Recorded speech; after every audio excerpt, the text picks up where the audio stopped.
이번 공천을 통해서 민주당 공천이 박용진 의원 같은 사람도 떨어지는 공천이었다. 그래서 이번 4월 선거에 어떤 반응이 올지, 유권자들이 어떤 반응이 올지, 또 다양성을 존중하는 민주당이 너무 이재명 일변도로만 가는데 여기에 대한 반발 여론이나 이런 게 상당히 많을 걸로 보여지고, 민주당의 친지지 세력, 그러니까 아주 어떤 상황이 있어도 민주당을 그냥 지지하는 세력, 그들은 별로 흔들림이 없겠죠.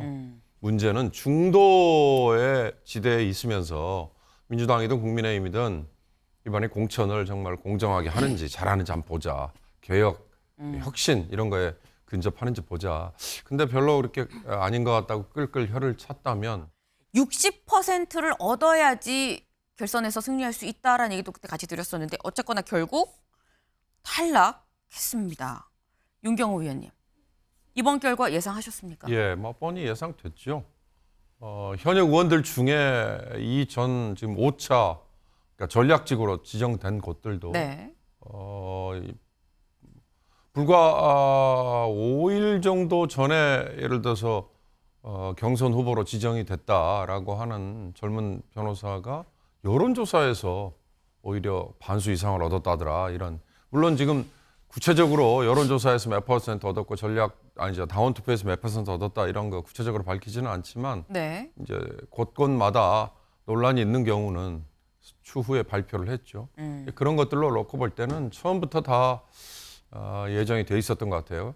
크게 보면 결국 지금 비명 행사 또는 뭐 친명 횡재 이렇게 얘기 나오는 거에 그 위에 원칙 내지는 일관된 기류는 결국 지난번에 이재명 대표의 체포동의안에 가결에 찬성을 했던 현역 의원들 그들에게 일종의 보복을 하는 거 아닌가 이런 얘기를 듣고도 충분히 남을 것 같아요. 이제 모르겠습니다. 이제 한 달 남았는데 네. 결국 이제 민주당은 뭐 선대위도 결성을 하고 이제는 뭐 비명이나 친명 이런 거 없이 그냥 갑시다라고 이제 일렬 대오를 정비를 했던데 결국 민주당의 친지지 세력, 그러니까 아주 어떤 상황이 있어도 민주당을 그냥 지지하는 세력, 그들은 별로 흔들림이 없겠죠. 문제는 중도의 지대에 있으면서 민주당이든 국민의힘이든 이번에 공천을 정말 공정하게 하는지 잘하는지 한번 보자. 개혁, 혁신 이런 거에 근접하는지 보자. 근데 별로 그렇게 아닌 것 같다고 끌끌 혀를 찼다면 그럼 표를 잃는 거 아니겠어요? 이런 기회 될 때마다 제가 말씀드립니다만 결국 평가는 유권자의 몫입니다. 네. 근데 이 결과에 대해서 금태섭 전 의원이 SNS에 이런 글을 올렸습니다. 네. 4년 전은 금태섭, 오늘은 박용진, 4년 후는 누굴까? 라는 거예요. 민주당은 20대 국회가 끝날 때 금태섭을 잘랐고 21대 국회가 끝날 때 박용진을 잘랐다. 박용진에게 진심으로 위로를 보낸다라고 했습니다. 근데 금태섭 전 의원 20대 국회가 끝날 때 금태섭을 잘랐고 20대 때는 분명 민주당이었었어요. 근데 지금은 아니죠. 이번에 결선에선 박용진 의원이 몇 표를 얻었길래 그런 것이냐 궁금하죠. 어제 박용진 의원이 직접 이런 입장문이라고 해야 되나요? 보도자료라고 해야 되나요? 그걸 보내왔습니다. 좀 보겠습니다. 권리당원 득표율과 안심번호 응답자 득표율 등등을 좀 같이 놨어요. 박용진 51.79%, 정봉주 48.21%, 안심번호 응답자 득표율을 봤을 땐 박용진 51.62%, 정봉주 48.38%입니다. 그러면서 이걸 같이 하면서 뭐라고 했느냐? 민주당의 승리를 위해 묵묵히 헌신하고 강북구 발전을 위해 작은 역할이 남아 계속해 가겠다라고 얘기를 했습니다. 경선 결과 수용합니다. 라고 지금 얘기를 한 거죠. 그런데 지금 여기에 지금 권리당원 득표율과 안심번호 응답자 득표율, 이거 서영주 대변인님. 네네. 사실 아까 얘기 나왔던 하위 10%, 뭐 20% 그건 안 나왔고 처음에 1차, 3자 이 투표를 할 때도 내용이 공개가 안 됐었거든요. 이거는 바로 공개가 된 걸까요? 어떻게 바로 나온 걸까요?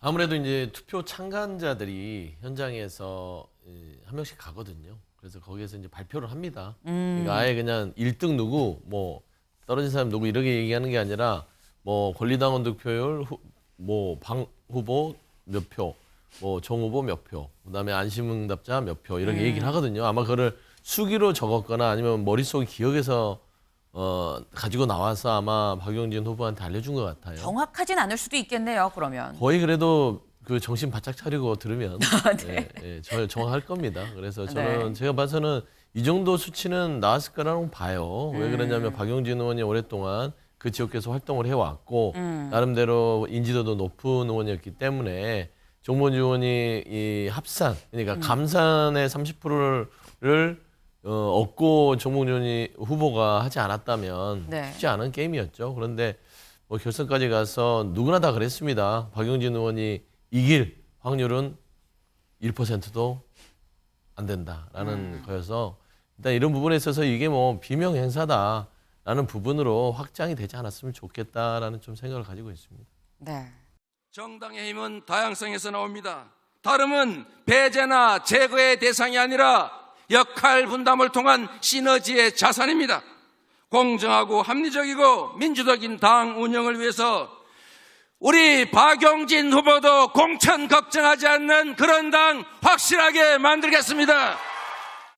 그러니까 이재명 대표가 지난번에 박용진 의원 같이 당권, 대권 경쟁자였잖아요. 그런 분도 공천 걱정하지 않는 당을 만든다고 그랬는데 결과적으로는 떨어진 게 됐잖아요. 예, 박용진 의원 한 명이 아니라 이번에 민주당 공천이 뭐 사천이니 이재명 공천이니 여러 가지가 있었는데 그걸 상징적으로 제일 보여주는 사람이 박용진 의원이죠. 지난 4년 전에 선거 때 서울 시내에서 득표율 1위 했잖아요. 그리고 대권, 당권 경쟁자였고 네. 또 중도 합리적인 노선을 취했고 누가 봐도 박용진 의원은 이번에 공천을 받는 게 순리 아니냐 이랬는데 박용진 의원마저 떨어졌다. 그러니까 혹시나 했으나 역시나였고 기적이 바랐는데 기적이 없었던 거죠. 그거는 뭐 제가 보기엔 두 가지가 합작이라고 봐요. 하나는 시스템 공천인데 시스템 자체의 알고리즘이 어떻게 보면 공평성이 공정성이 좀 떨어진 거 아니냐. 정성적인 평가라든지 여러 가지가 시스템을 어떻게 보면은 왜곡된 시스템이 있었고 또 하나는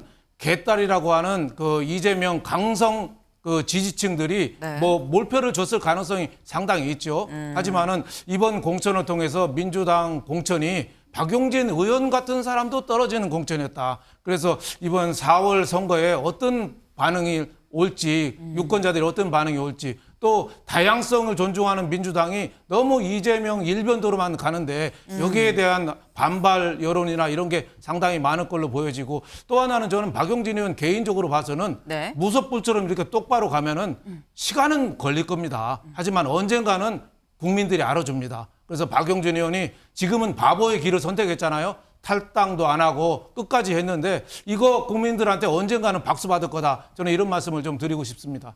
뭔가 박용진 의원한테 좀 힘을 주는 그런 말씀을 지금 하셨어요. 네. 정치적 손해에 막 발끈해버리고 또 눈앞에 이게 민첩하게 이렇게 움직이는 거.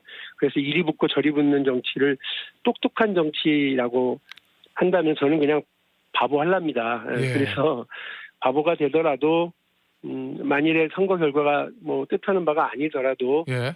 그런 묵묵한 정치, 바보 같은 손해보는 정치가 되더라도 민주당이 국민적 기대에 부응할 수 있도록 더 노력을 하려고 합니다.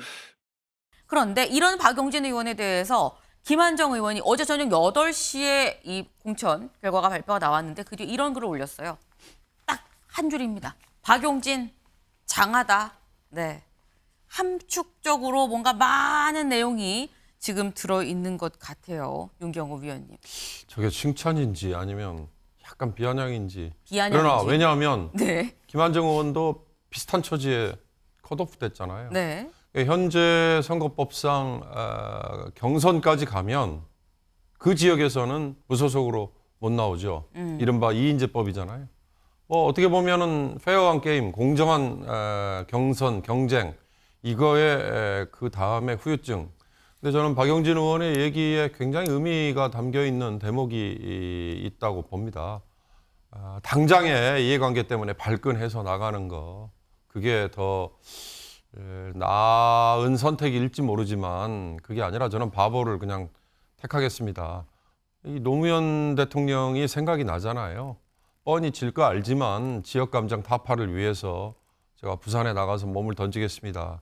근데 그때 떨어졌을 때 얼마나 주변 사람들, 지지자들은 망연자실했겠습니까? 그러나 결국 그걸로 인해서 노3호라는 노무현을 사랑하는 모임이라는 게 만들어졌고 그게 2년 후에 결국 대권까지 거머쥐는 발판이 됐다. 박용진 의원이 그런 생각으로, 그러니까 꼭 대권이 아니라도 정치란 이렇게 좀 묵직하게 하는 거다라는 생각을 했다면 전 박수를 보내고 싶습니다. 네.